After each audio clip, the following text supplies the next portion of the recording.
Hi, my name is William with Monterey County Free Libraries. Today I'm going to be telling you a little bit about how to tie 5 very useful knots that I like to use when I am camping or hiking or really just for about anything. So the very first knot we're tying here is called a constrictor knot. I have this bundle of sticks. I'm going to first wrap around these sticks, making sure my free end is underneath the opposite end.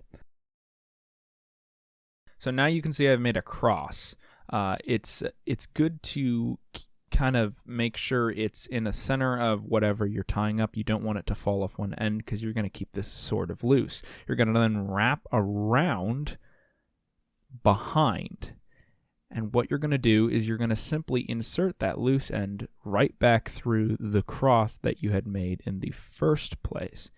This is going to essentially lock that loose end in place and really cinch everything up nice and neatly. This kind of knot is great for bundling things together, dragging a grouping of items, just about anything, and it's really a handy one to know.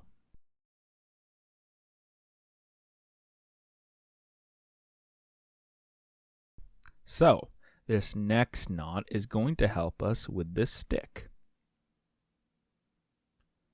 If for some reason you need to attach a line to some kind of a pole, a beam, just about anything, you want to tie what's called a clove hitch. A clove hitch is a very, very simple knot. We're going to just go over, around, and then once we've gone over and around, just going to pull that tight. And what you're going to see me do here is I'm going to then wrap this loose end here.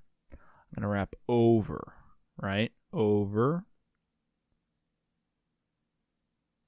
And once I go over and then back up again, then I'm going to take that loose end and I'm literally going to just go back under that little loop I just made, right? You see it? I just go right back under and then I cinch it tight and then there you go.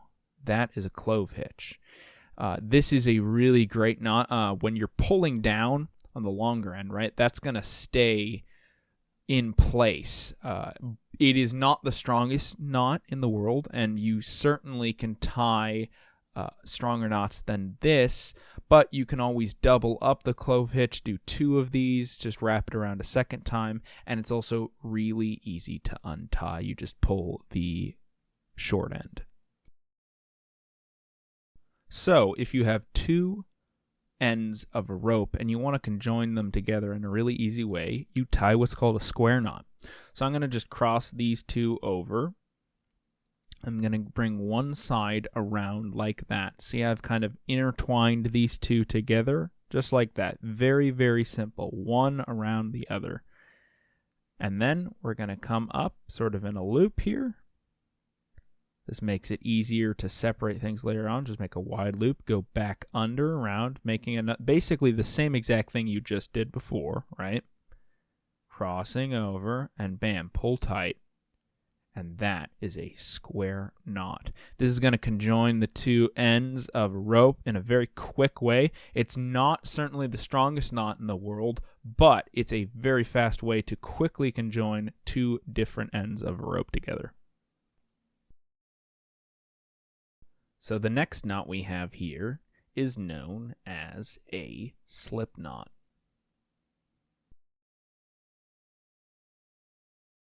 First, we're going to make a loop. Then we are going to take the bottom section, which is looped on the underside of this loop, right? We're going to just pinch that together. See if we made it pinched, right? We're going to take that pinch and we're going to go through the larger loop we created, right? So we're just taking one little loop, putting it through the other, and then cinching it tight, right? Cinching it tight. Slip knots are used in knitting, but they're also just a really handy knot. You can see it doesn't slip out of my hand. It's just a very sturdy name. It's in the name, right? Slip knot. But it's also very easy to take apart. It's not like simply just doing a little overhead knot over and over and over again. This is a simple knot you can quickly tie, and it won't come undone very easily. The next knot we're going to tie here is called a sheet bend. Now, in simple, a sheet bend is just another way to conjoin two ropes together, but there's a lot more to it, and you'll see when we're done with this knot. So first we're going to take one rope and put it through a loop of another rope. So all we have to do is just make a loop and then put that end, that free end, through. Then we're going to go up, over, and around, right? Behind all of the other rope, right? And then we're going to literally just go back through that second loop we just created, right?